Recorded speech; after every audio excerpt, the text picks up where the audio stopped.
This is one aspect of the Google Ads campaigns that we're going to be talking through.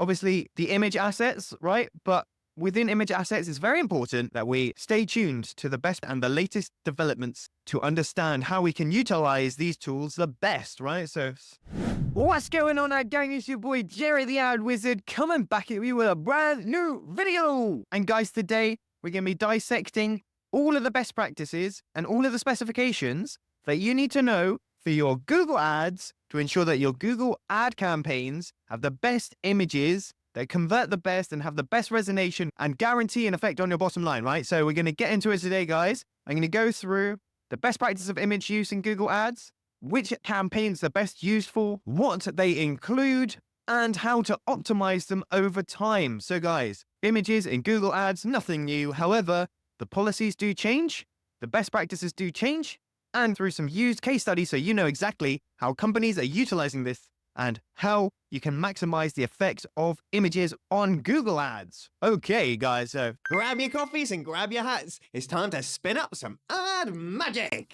Okay, gang, we are here in the best practices guide, okay, supplied by Google. Okay, this has been updated actually recently.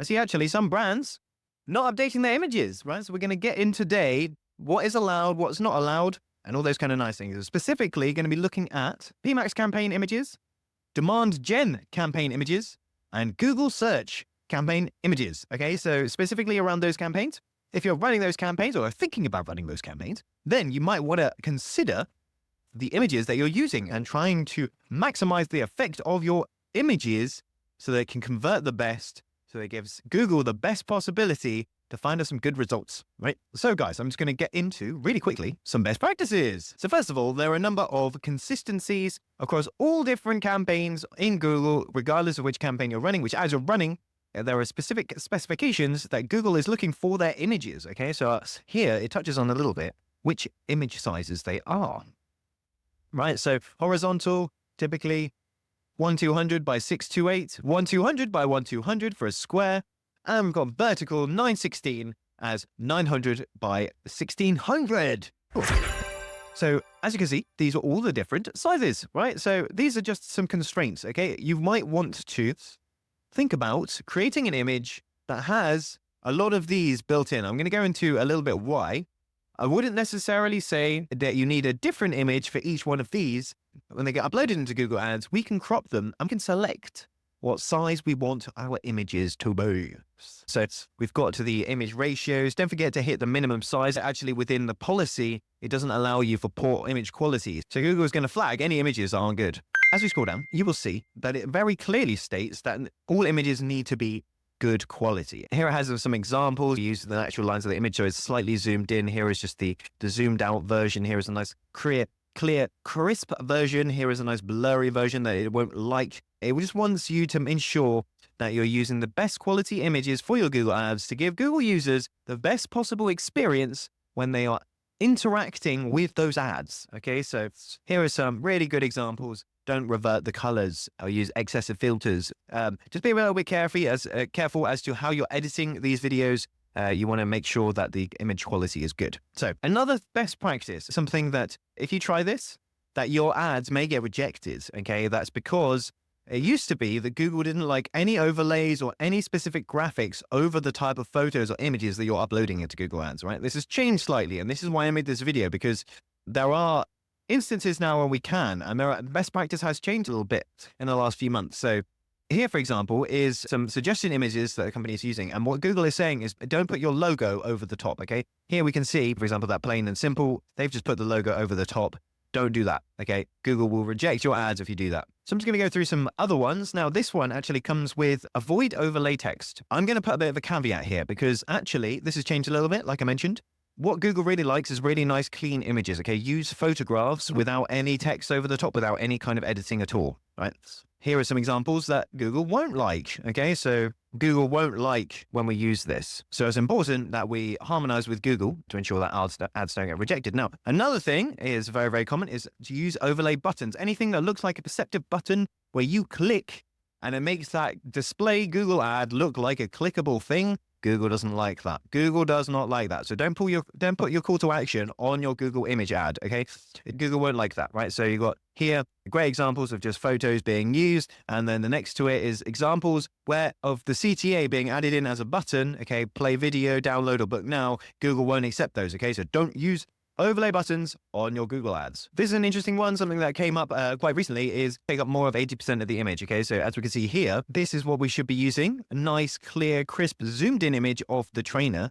What Google doesn't like is an image where there's a tiny little coffee cup and there's so much blank space. Here is highlighted the empty space. Google doesn't like the empty space, okay? That's another important factor to bear in mind. Avoid collage images, okay? So again, over-edited images. Don't use any abstract editing in your images. Don't make a mosaic of your products. Don't do any random edits on the image itself.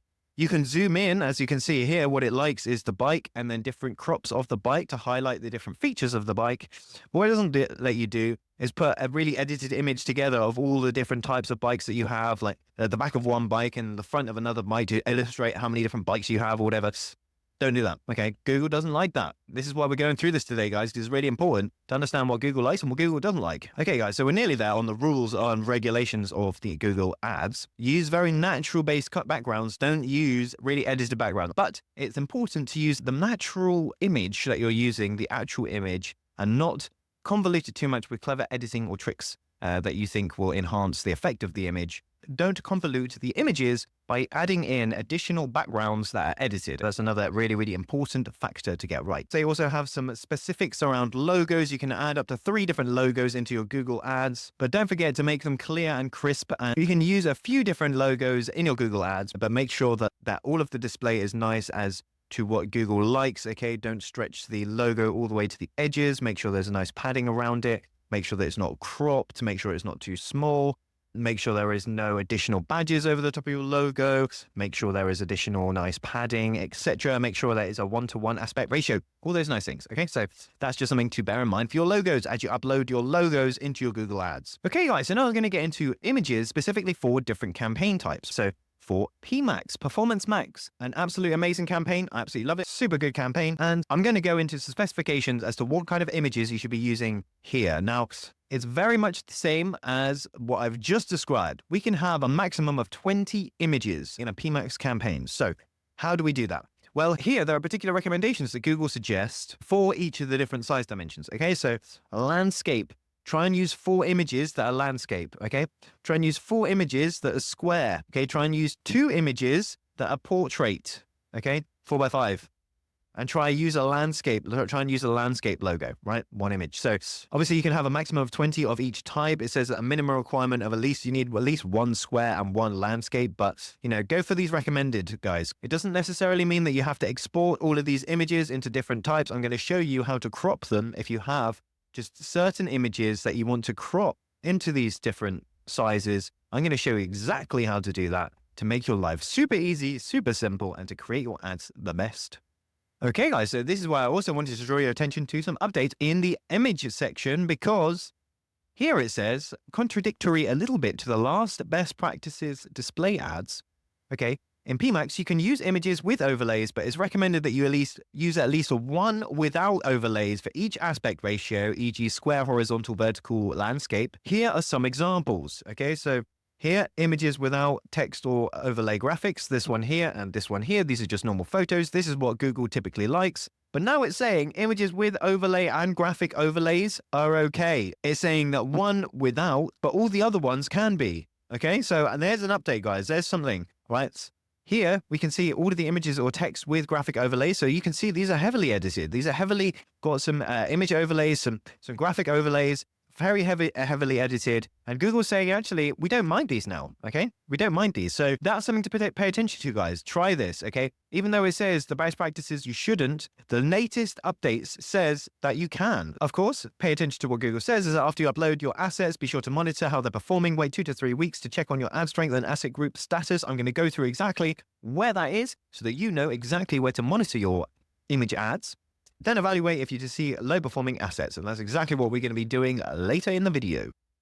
And that's pretty much it on the Performance Max updates, guys. You can use edited image overlays and text overlays onto your PMax image ads but make sure that you have at least one of each type of size that doesn't, okay?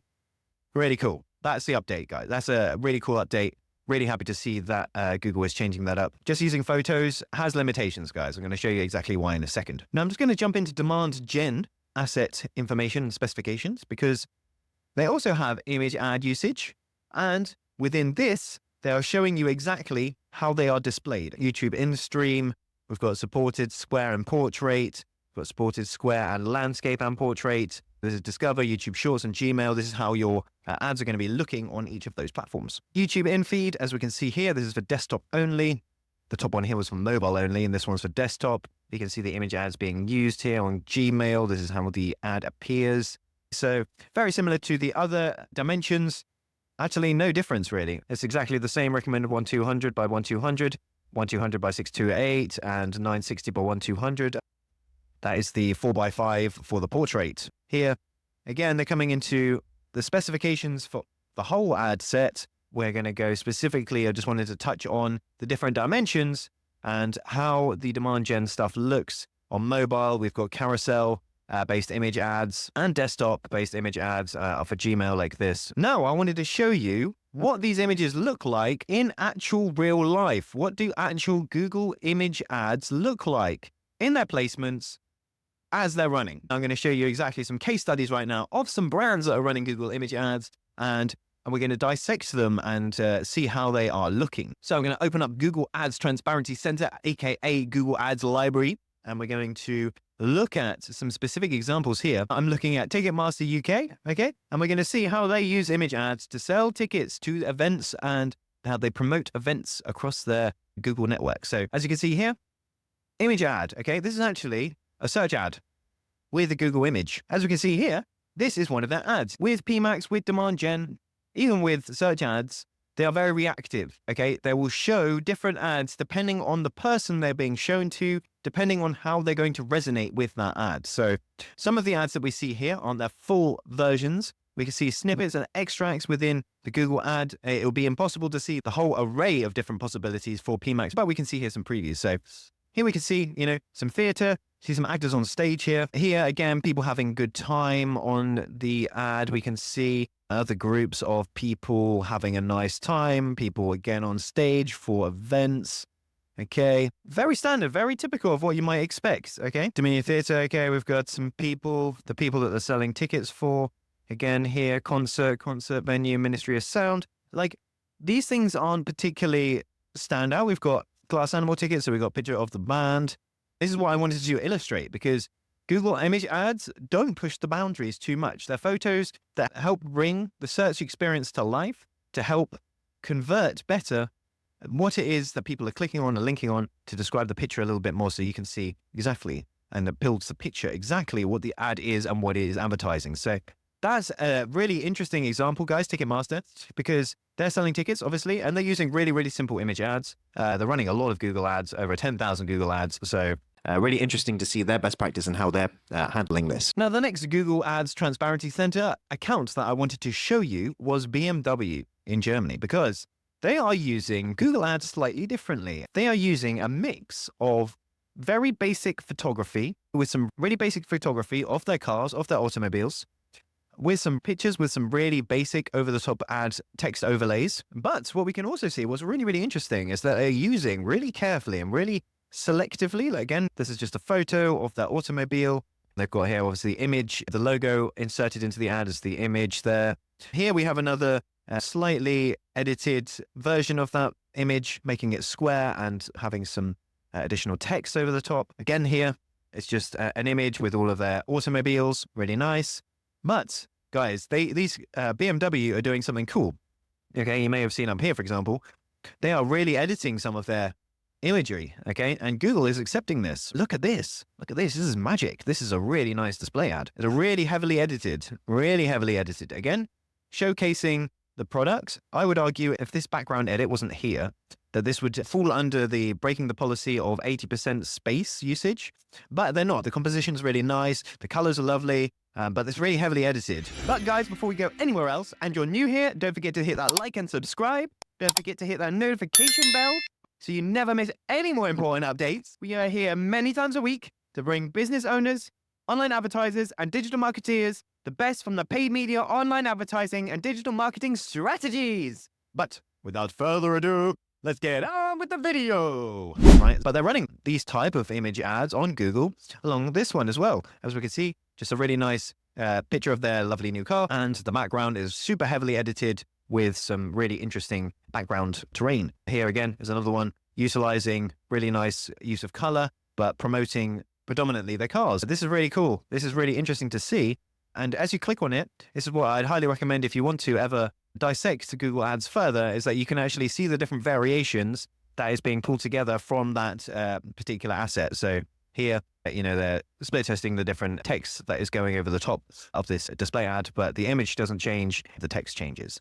So yeah, have a little click through and be inspired, guys. Look at some of your competitors, okay? How are they running Google Ads? How are other people in your space running Google Ads? How are they using Google Images in the Google Ads? Because Google Image usage is changing slowly, and some companies are picking up on this and some are not. So make sure that you are the ones that are testing new different image assets availability based on these new criteria. I illustrated this a little bit in the best practices guide that I was just looking at, but I wanted to also show you, just so you're fully aware, how each of these images looks depending on the different placements that it has. Okay, so here, for example, under a shopping ad, it's typically a photo carousel of the product, or bringing in the catalog from your Google Merchant Center, okay, is using that image that is listed there. For Gmail, this is how the Gmail image gets displayed. For search, can be a little square mostly. For YouTube, again, it's a landscape typically, or can be square. And discovery, again, the same. And display, okay, they're using here as an example, a slightly edited version of the original image just to bring out the USPs of the product. Now we have this size dimension in, that we have one of these, doesn't need to be edited, but the rest can be, okay? So utilize some editing to increase the click-through rate and conversion effect of your Google ads, okay? Super cool, super important. Now, guys, I'm going to go into some search campaign secrets, because search campaign obviously is a Google search ad, okay? PPC is one of those search ads where if you type a search result in, a lot of the time you don't see any images, but you can have images in a Google search campaign, and I highly recommend using them in your Google search campaign. There are certain things that you need to look out for. One, set up a search campaign and let it run for 2 weeks. This is what a search ad kind of looks like without any imagery. This is what a search campaign looks like with imagery. Typically a little square image of the service or product reinforces the appeal of the ad. And you might be saying, hey, Jerry, but how does that work? If it's a search ad, how can you upload images to it? If it's a search campaign, how do you upload images to it? There is a secret, guys. There is a secret tip, and this is my AdWizard top tip for today, is if you run your search campaign for 2 weeks, let it run for 2 weeks. After 2 weeks, you have the availability to add images into your search campaigns. Okay, so run a search campaign for a couple of weeks, check in on it, then go into it after a couple of weeks and add the images that you want to use in your search campaign, because then Google will allow you, okay? This is what it will look like on mobile. Again, here, a really nice version of the square image to reinforce the search ad and to enhance the clickability of that ad. Okay, so here, the nice restaurant takeaway image to support and conjure up the feelings of emotive resonance within the user. So guys, that's my top tip for search campaigns. You can use images in search campaigns, but you need to make sure that you run your search campaign for at least 2 weeks. Then the availability of adding additional images into your search campaign will appear, and then you can optimize more. So I highly recommend doing that. Add images into your search campaigns, okay? And guys, now just to demonstrate, like I mentioned before, I really wanted to show you guys how this works in terms of utilizing an image and how many images we need and how we can crop it the best, right? So I'm going to add in some images here, and I'm going to show you exactly how we can crop them. What's here, and we're going to change the dimensions of them as we upload them, and Google's going to crop them for us, right? So I say, hey, Jerry, how does that work? That is absolutely next level. And I say, yes, sir, or madam, it absolutely is. What we're going to do is I'm going to show you by selecting this image here. I can just select any image, really, and it's going to say cropping, okay? Press this image here, and then it's going to press cropping, and then I'm going to press this pencil button here, okay? Press this pencil button here, and it's going to say, at the moment, 1:1 is selected, okay? That means, as its default, it's going to press the square image 1200 by 1200 as the main dimensions. But if you say, actually, this image works really well in landscape as well, okay, the Google's underneath is going to give you the different options that you can crop it to. So this image, of course, is 1:1 at the moment, a square, but the option to also have it as landscape is also here. So I'm going to press that. And now, as you can see, this image has been cropped so that it's applicable as a square and as a rectangle without needing to upload different images, okay? So I've selected both of these now. Then it says here at the bottom, select two ratios. I'm going to press yes to both of those. And now you can see it has the square image and the cropped rectangle image, only needing to upload that one photo. You don't need to upload all the different sizes. You just need to select one of the ones and then crop it accordingly. So that's something really cool, guys. Make sure that you're doing that. Again, when I then press another one of these product images, it's going to crop it already as a default to landscape and square. If you want to only have landscape, if you only want to have square and not landscape, again, just press the little pencil button and it says, hey, do you want to select, just a rectangle and a square, or just square and a rectangle? Make sure that you can press here on the tick or the cross and you can get rid of them. And yeah, depending on what you think, for example, you just want the landscape, you can then select the one ratio, it saves it into there. And that way you can see both of those. So really, really cool. So yeah, I just wanted to show you that, guys, because that means that you don't have to upload many different types of already cropped images. You can just upload the main image that you want and then just select and just tell Google, hey, crop it to this size, and it's going to do all the work for you. So that's something really, really cool to bear in mind, guys. Okay, guys, now I just wanted to show you what you would do after you've uploaded your image ads, what you need to do to optimize them over time. So say, for example, you set up your Google campaign, you set up your images. If you select the campaign, you select assets, it's going to bring up all of the assets in that campaign. And then you're going to scroll to the side and see the data around each of the images that you've got. So make sure that you're constantly looking at the data. Okay, look at the performance rating. You can't actually customize the columns anymore. You can't look through click-through rate and etc. in a PMax campaign, but in a PMax, it doesn't give you that granular data. So, but what you are looking for is the performance rating. So go into all of the campaigns where you're using images and look at the data. Some benchmarks to look for. If your click-through rate on Google is over 10%, it's a good image and it's definitely generating clicks. If it's below 8%, then change it out. Change it for a new image. For PMax, look for other criteria. Is it a good performance rating? Some of these have a great performance rating, right? If there's a high percentage on there, then it has a great performance rating. If there's a lower percentage under each of the categories, it means that it's not performing as well and it can be swapped out. For example, this one here, and the performance rating is low, it's 71%. This image, 720 by 720, should be swapped out, right? So we can swap that out. This one here is doing really, really well. This one here, 120 by 120, is doing really, really well. 84.14% best performance rating. Okay, so I wouldn't swap that one out, but just have a look at the data, guys. Okay, really have a look at the data of the images that you're using, because this will inform your strategy and what other images you should be doing. Okay, and now this is a top tip: swap out the things that aren't working and double down on the stuff that does work. If something is working for you guys, make sure that you double down on it. Create more images like that. Create more styles of that image. If it's a text overlay or a particular hook that's working really well, emulate that, replicate that. Create more of the things that are working, guys. Double down. Put more of the eggs in their basket, mate. Make sure that you're doubling down on the things that work. You're constantly tweaking, testing, optimizing. And because you're doubling down on the things that are working, you're constantly growing. Okay, there's this momentum of learning and growing and learning and growing as things start to work. As they don't start to work, swap them out. Test new things. Keep testing. Keep learning. Keep iterating. And all that kind of stuff. Cool. But guys, before we end today, I just wanted to show you some more examples of how brands are using this, because I think the more that we can soak in how other brands and businesses are using these tools, the more we have an understanding as to what we want to test in our ads. Okay, so guys, we're going to be looking at, first of all, some fast foods. Here we go, McDonald's. Okay, these guys are using, as you know, within promotion of McDonald's, typically they use very heavily edited images with their products. Here we can see they're using their product images, but they're using big editing around the back, which is really, really interesting. They've got then the 25% discount on there. They're using product catalog images here with just the products. Super simple. They're using, obviously, video ads, of course. Most brands are. Many image ads, many video ads, actually. We're going to scroll down, see if we can try and find some images. We have some display GIFs. This is really nice. This is display GIFs coming in, making the ad experience super, super good. Drawing the user's eye to the GIF ad because it is moving, it is in motion, so your eyes are drawn to it and is giving out some promotions, offers that really stand out.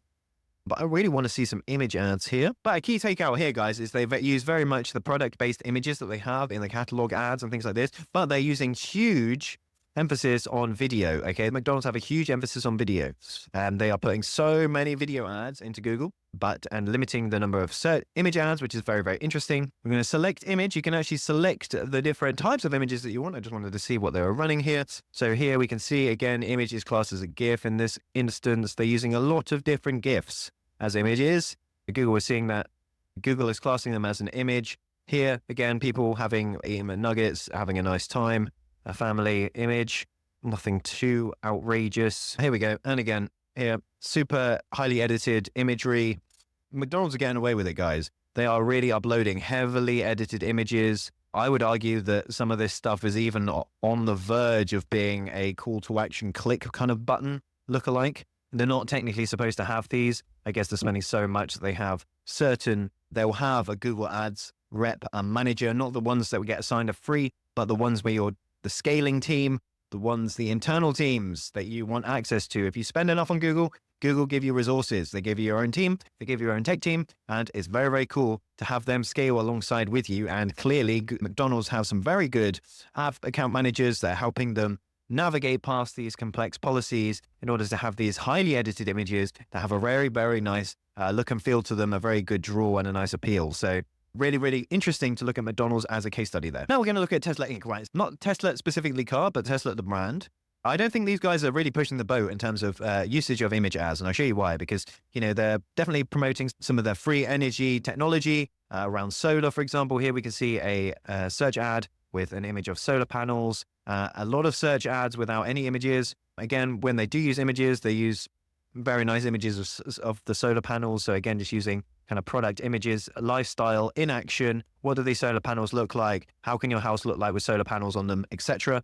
Being very localized and geo-targeted, San Diego there.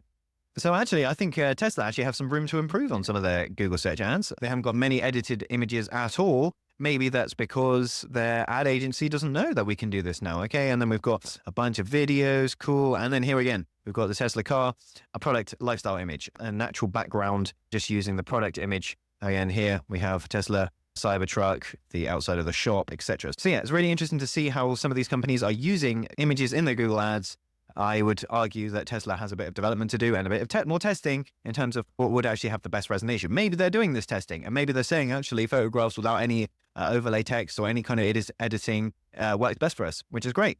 Cool. Keep doing that. Like I said, if something works for you guys, double down on the things that work. Okay. Don't let other people sway your data. Okay. Your data is going to be the biggest indicator into your decision making. Okay.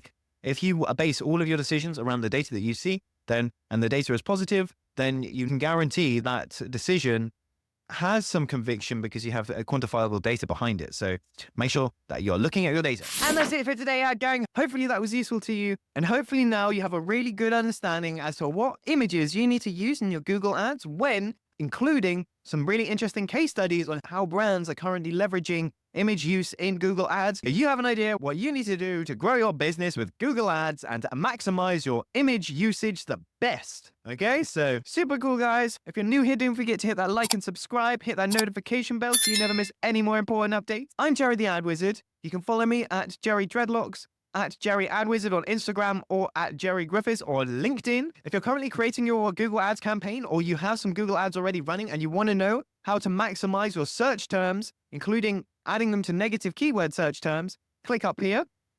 And if nothing else, you made it this far, thank you so much for watching. Thank you so much for the support. I'm Jerry the Ad Wizard, and wherever you are in the world, I bid you peace, love, a wonderful rest of your day, and I will catch you in the next one.